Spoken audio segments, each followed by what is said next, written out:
What's going on, everybody? This is dkdynamite, and today what I have for you guys is my simple guide for the Shadow Throne's main Easter egg. Now, before watching this video, please check out my super simple guide for obtaining the Wonderbus Wonder Weapon here on the Shadow Throne, as it is, of course, a requirement for completing this map's main quest. And obtaining the Wonderbus also allows you to complete the first 3 steps of this main Easter egg. So instead of copying all that information and retelling it all over again, just watch that video first and then come back on here, because we're jumping right into step number 4, which is to charge the anchors. So after you obtain the Wonderbus is when you can charge these anchors. There's of course one in the plaza, one in the museum, and one in the destroyed building. So for the first one, which is right in front of Double Tap, as you can see, you can actually collect zombie souls to charge this battery up, or I should say anchor, whatever you want to call it.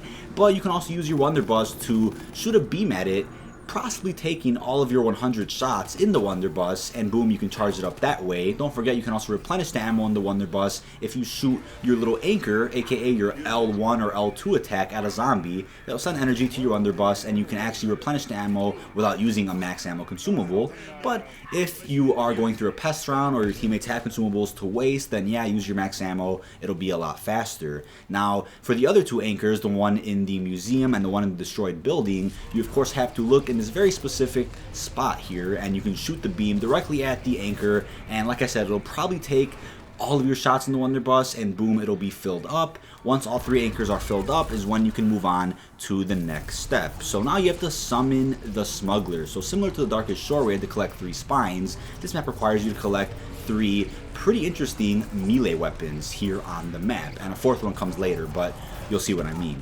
So for summoning the Smuggler, we have to acquire another coordinate code for the working radio. So as I covered it in my Wonderbus tutorial, this radio definitely comes in handy for quite a few steps in this main Easter egg. So when you go back to the Wonderbus buildable table, you will see a cash register. All you have to do is shoot the cash register to the left right as you enter, and boom, you'll see a picture appear from underneath the cash register, and you'll see a set of coordinates appear on that picture. It could be 15-9, 21-3, any set of random numbers. All you have to do is take those coordinates, write them down, remember them, whatever you got to do, and go up to the radio and input them. It's quite simple, and boom, you will now have contacted the Smuggler, and you of course get the notification on screen. It'll be added directly into your notebook. Now for step number 6, we have to trade with the Smuggler. So after inputting the cash register coordinates and the Smuggler is now summoned, you're gonna have to go where the bar wall by is, also next to this pretty cool guitar, and you'll see a grate on the ground. All you have to do is shoot it or throw a grenade at it, whatever you want to do, and it will open up.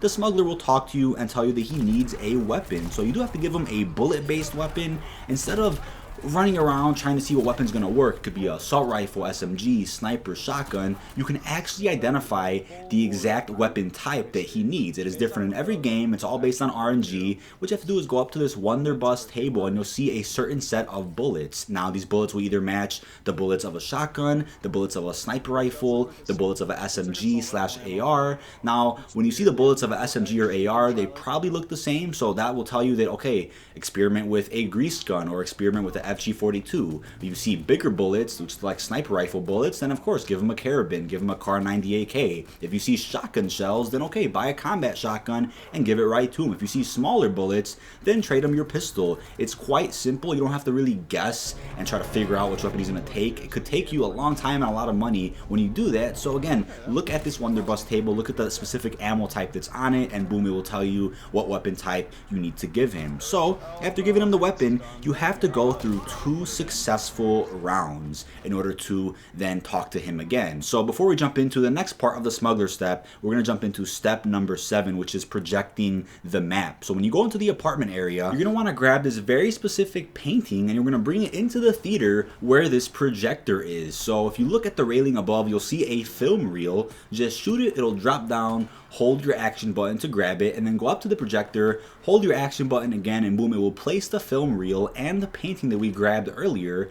And what you want to do now is shoot the projector with a little bit of ammo in your Wonderbus, and boom, it will power the projector. We're going to be needing this map at a later step in this Easter egg. But yes, the projector is actually projecting a very important map we're going to need for later. The reason we did this now is because we do have some downtime in between giving the smuggler a weapon and the moment when we can contact him again. So moving on to step number 8. After completing 2 successful rounds, we can now give the smuggler some jolts and get the smuggler's bat, which is one of the very important melee weapons here on the map.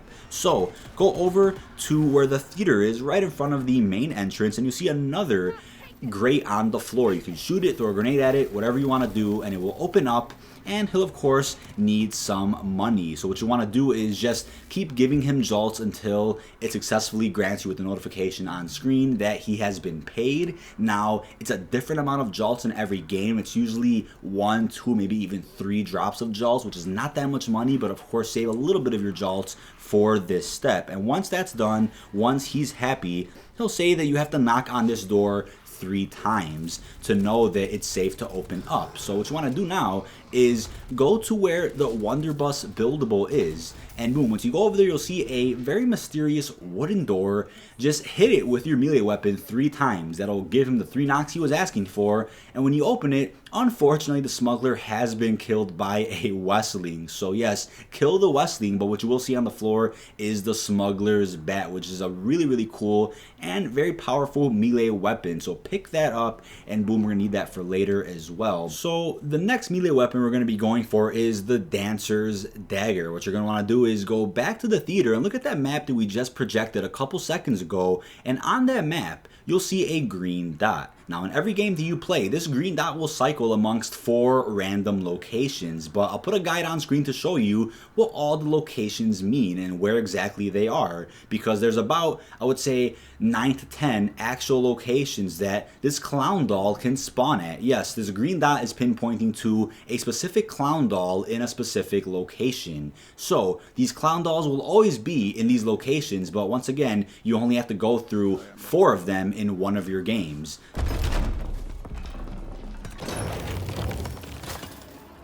I've got the magnifying glass. You can just list me the locations.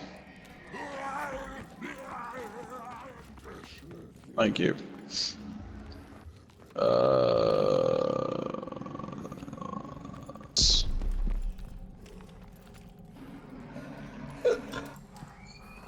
Excuse me. I don't know why I burped. That was just water.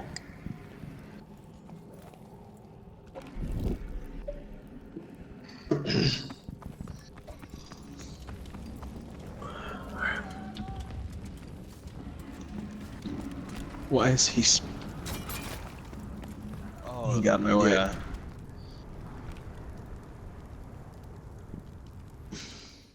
Going for it.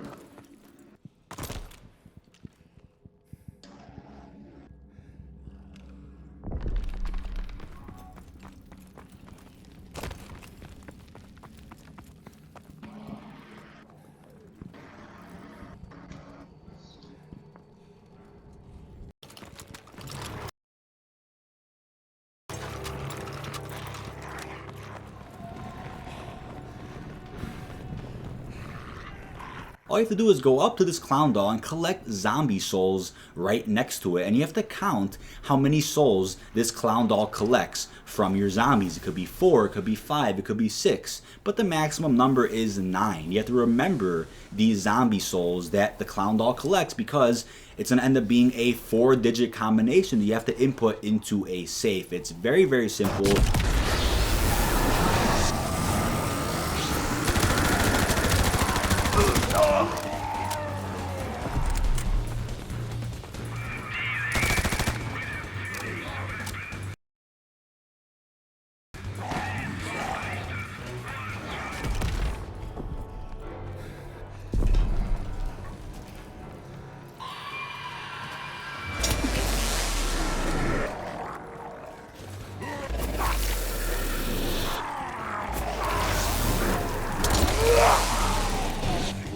As you can see on screen, I'm just getting kills next to this doll and then counting how many souls it collects, because after, let's say, 5 or 6 zombies, it'll make a very distinct sound like this.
after you've collected the amount of souls at each doll and you've remembered all 4 numbers of how many souls each doll took, then you can go up to this safe here in the apartment, and this is exactly how I inputted my code. It's like a real safe at work or school, as if you're opening your locker with a 4-digit or 3-digit combination and you're passing 0 twice, moving from left to right, cycling through your digits, and boom, once you've got the 4 correct digits for this safe in your game, it will open up, providing you with the Dancer's Dagger. But if you've forgotten the 4 digits that you do need for the safe, then you of course have to go back, collect your souls again, and see how many are taken at each of the 4 clown doll locations in your game. But try to avoid doing that. Try to mark down your numbers, write them down, record them, anything you gotta do. But now, once you've gotten the second melee weapon here on the map, we can move on to the third one, which is the Nazi axe. So this is something I really want to talk about because you can actually skip the Morse code step for the Nazi axe. Yes, you can actually skip a step in this little quest and actually get this done a lot faster. It's great for speedruns. All you have to do is come back into the theater, go upstairs, and on the couch you'll see a magnifying glass. You can grab it and take it back to the church. Now the church is also where we found these 2 posters containing frequencies that we used to contact the Russians during the first step of the Easter egg, as I covered in my Wonderbus tutorial yesterday. But next to these 2 posters we have a map containing several districts. Now what you have to do is put the magnifying glass on this map, and when you move it to a very specific set of coordinates is when the chest next to you will open. But you're probably wondering, how do you find the coordinates on this map if you didn't do the Morse code, which was the step before this? You can use this list of coordinates that have been tested and have been proven successful in order to better complete your speed run, or just a simple Easter egg completion for the achievement here on the map. So this works every time. If you found any other coordinates that aren't appearing in this video, then please leave them down below in the comments, and I will upload this video as time goes on. But as of right now, on Reddit, on several forums, this is the only list of working coordinates for this map. So you can essentially grab this magnifying glass at the beginning of your game and go right up to this damn map and just open the chest right away. It's that simple. You can do all these steps in any order that you want. But for any reason, if you do want to do this Morse code just for fun, I will leave a software, or I should say a link down below in the description to a place where you can actually decode Morse code a lot simpler. And again, that's just for people who do want to complete the Morse code for fun. But for people who just hate it, then you can avoid it completely by experimenting with this fairly short list of working coordinates through the magnifying glass. So after you've done that, the chest will open up and boom, you'll see a golden bowl. You're going to want to grab this and go back into the museum and place this bowl on this scale, as you can see. Now you have to balance the scales, and the way you do this is simply by going next to any one of the armor machines here on the map and simply whacking a Sizzler zombie with your Dancer's Dagger or your baseball bat, and his head will fly off onto this armor machine, and boom, you can hold square or X to grab it, and this will of course purchase armor for you even if you didn't want it.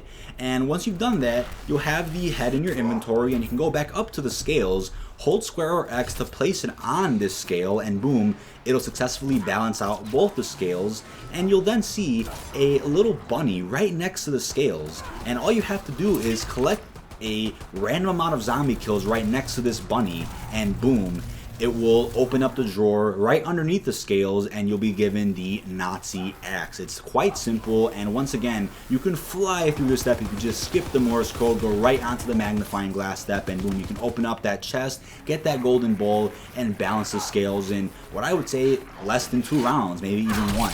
So boom, you now have all 3 melee weapons on the Shadow Throne. All you have to do is grab each one. It can be 1 per player, or the 1 person can do this, and you're going to want to place each of the 3 new melee weapons on these moldings right next to this giant gate.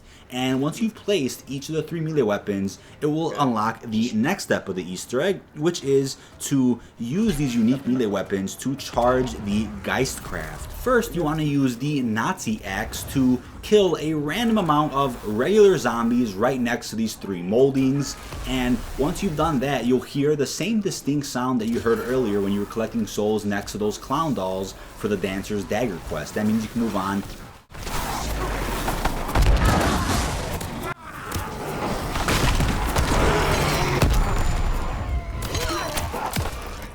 to the next melee weapon, which is the Dancer's Dagger, of course, and you have to kill Sizzler zombies next to these moldings as well. While this step may take a little while, I would just recommend training zombies around this area, and Slizzers will of course appear every now and then. We all know that the blimp will of course shoot down those anchors at random zombies, turn them into Sizzlers, and they'll be charging right at you. So if you're playing in a group of 4, just make sure you're training a good group of zombies around this area at least, or near the church/museum, so you can run back to this area right in front of the closed gate and kill that Sizzler right in front of these moldings. But once you've collected about, I want to say 8 or 9 roughly of these Sizzlers, you'll hear that distinct sound again. You can move on to the Smuggler's Bat. You just have to kill Pest right in front of these moldings. It's of course best to do this on a Pest round, or you can do it the long way, which is simply training zombies, killing the regular ones, killing the Sizzlers, and saving the Pest, and then going back up to these moldings and slamming that baseball bat right on their heads. And boom, once you've collected a, let's say 10, roughly 12 amount of pests right in front of these moldings, you hear the distinct sound again, and boom, the giant gate will open up. Now what you want to do is walk right over here, and as you can see on the ceiling, you'll see a 4th and mysterious anchor, similar to the anchors we saw earlier. And all you have to do is take out your Wonderbus, charge that anchor up just as you did with the other 3 anchors, and you could of course have your teammate help you out with that if you don't have enough ammo in your Wonderbus. And once that anchor is charged up, the giant gates will close once again, leaving everybody else out who isn't already downstairs with you. So it is recommended, if you have somebody watching the last zombie, that they do that by the museum or the spawn, so you don't have annoying pests, westlings, or bombers charging at you while you're trying to complete this little puzzle. Start in the exact order that I do on screen. You're going to start with this wall that has 3 statues, and we're going to work our way around clockwise, as you can see. So what you want to do is take note of the positions that each of the statues are looking in. Now the first statue could be pointed to the back, the other statue could be pointed to the left,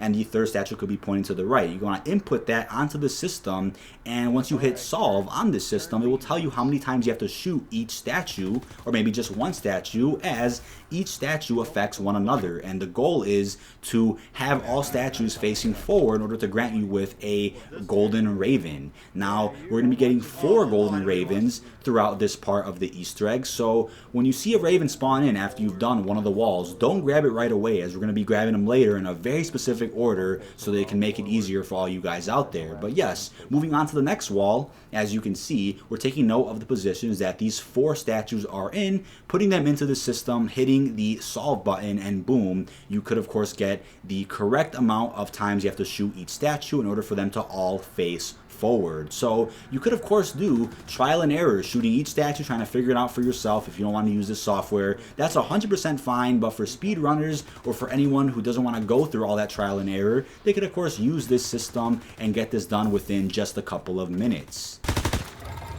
Okay. Turn D 3 times.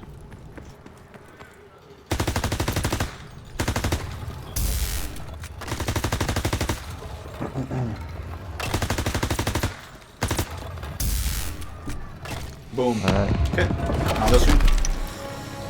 Yep, We all the way down. have back, left, back, left, back.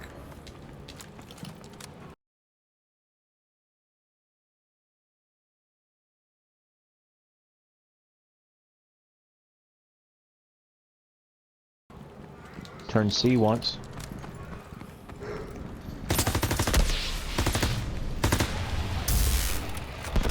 Turn A once.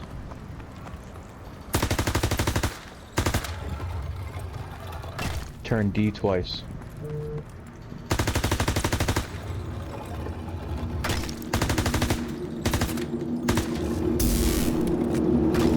Bet. Last one.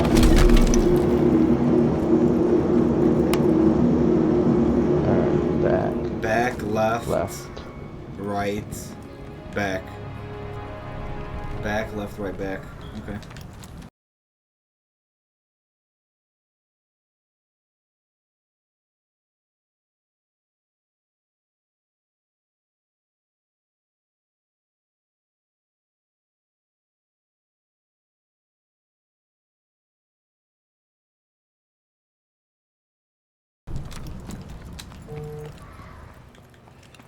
Turn C 3 times.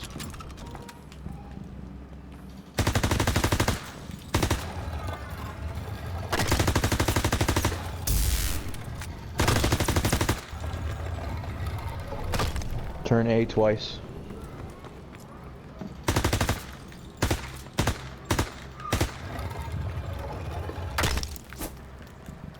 Does this melee work? It doesn't. Okay. There you go. And turn D twice. And that's it. D? D twice. I have no more ammo. Matthew, shoot this one. One more time. One more time. One more time. There you go. There you go. Money. That's all 4 ravens. Okay. Alright.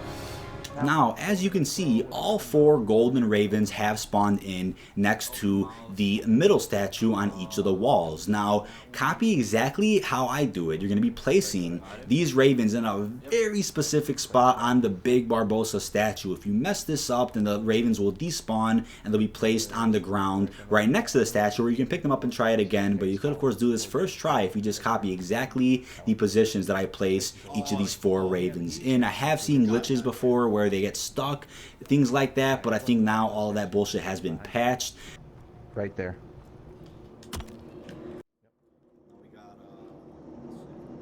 Now you need the one, that one goes on the edge in the back. Behind the cake. He faces to the left, he's on the ledge. Go to the back.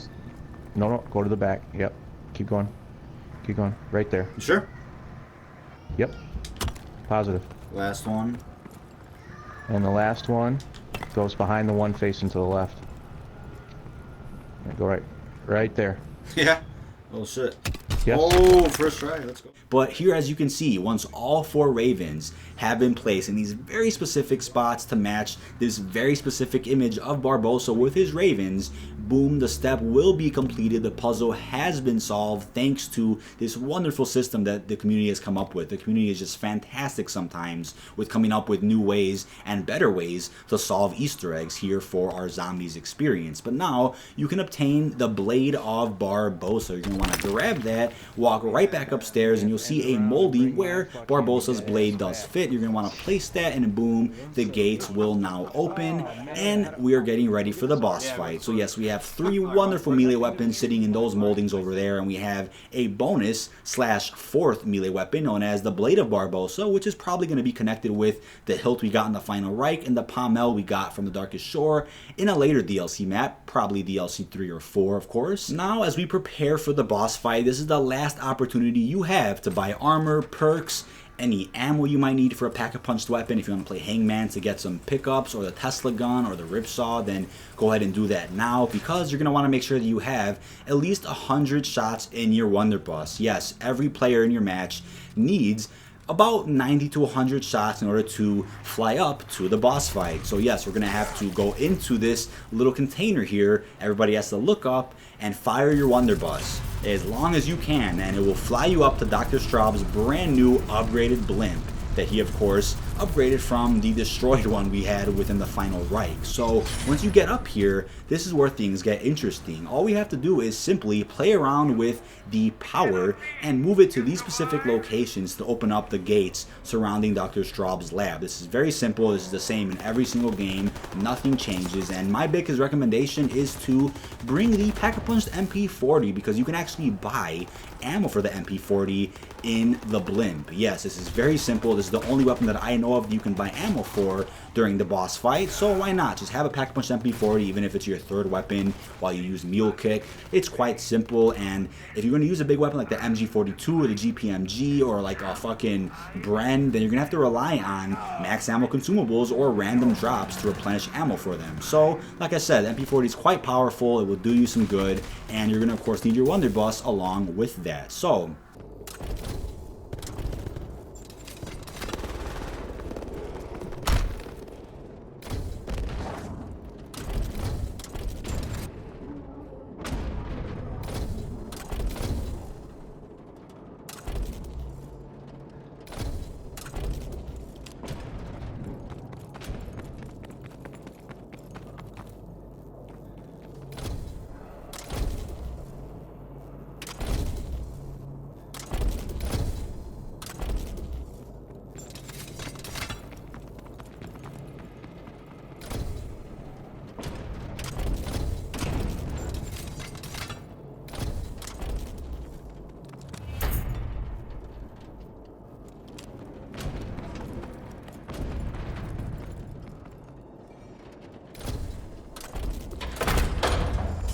Once you've played around with this power and you've opened up Dr. Straub's lab, you will unfortunately see that Dr. Straub's own experiments have killed him. Yes, Dr. Straub is now defeated, and we're not even done with the game's life cycle yet. So it's pretty interesting to think about what's going to happen in DLC 3 and 4. But yes, after Dr. Straub is killed, you're going to want to proceed right back to the front of the blimp. And here, as you can see, the giant boss. Now I'm going to try to pronounce this guy's name. This is the Stadtjager. The Stadtjager, I believe you say. And he's not that hard to kill. He's been killed in a couple minutes throughout several speed runs. There's essentially 3 phases of this boss. The first phase is just shooting the Stadtjager when it is charging up. So you'll see the heads and his arms and his chest begin to glow yellow and red. Just shoot right at that with any weapon that you have. It could be the MP40, the Wunderbuss, anything you got. Using Shell Shock, of course, really helps you out because you can avoid all the zombies coming at you. Westlings, Sizzlers, Bombers. Avoid all that bullshit. Focus all your fire on the Stadtjager, however you say it. And if you're going to use Free Fire or Frontline, that also is pretty helpful. But what I've seen in fast speedruns is that everybody cycles through using their Shell Shock abilities so that they can avoid getting hit while they shoot the giant boss.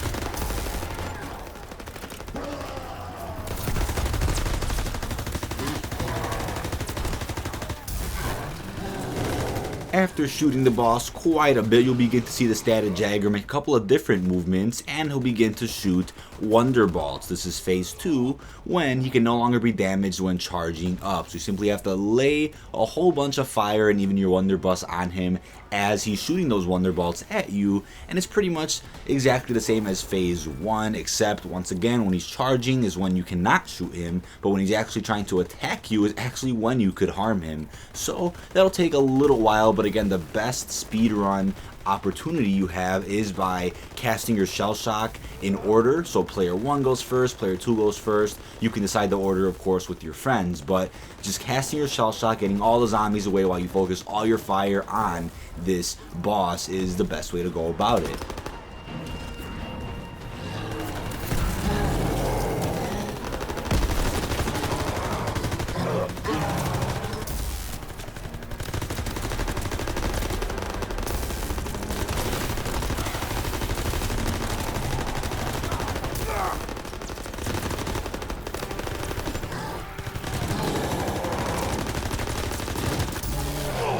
Now for the third and final phase, the Stadtjager will begin a new movement in which he will become invulnerable to all normal damage. You have to wait for him to release a red gas around him. He'll turn very cloudy, and that is the moment when you can shoot him with your beam from the Wunderbuss. And on this step, I essentially called it crossing the stream, similar to Ghostbusters. All 4 players usually throw jacks, cast Shell Shock, and just shoot all their beams at the Stadtjager boss while he's in that little mist, and it should only take 1 or 2 tries if everybody's shooting at him.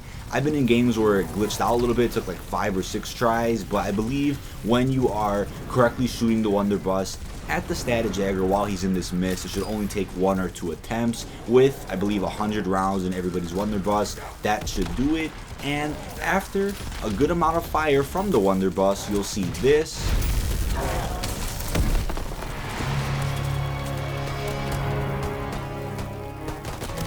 And boom, the Stadtjager is now officially dead. Now make sure that one person, at least one person, has a little bit of ammo in their Wunderbuss, because you're going to want to all run back to that anchor, similar to how you came in, and this will be your exit. So once you leave in this anchor, you'll drop right back down to the Shadow Throne's main area. And boom, a cutscene will begin to play. I'm not going to be playing it due to copyright reasons, but after watching that really cool ending cutscene, which leaves a lot of us with honestly more questions than answers on where the story can go next, I do believe that the Easter egg was solid in and of itself, and the achievement it grants you with Stadtjager down is pretty satisfying. We now have the Blade of Barbossa, which can, along with the hilt and pommel, create what I would assume is a super wonder weapon, possibly in DLC 3 or 4.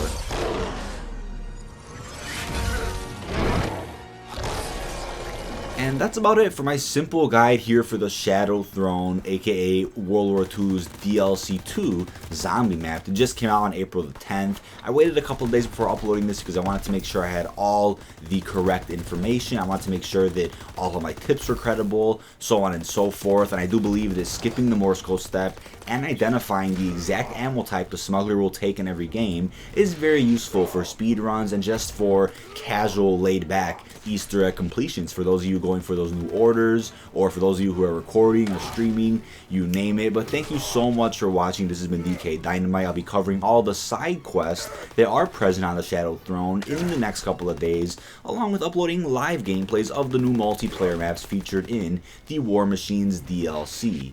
Hope you've enjoyed. Check out the links down below in the description, and peace out, YouTube.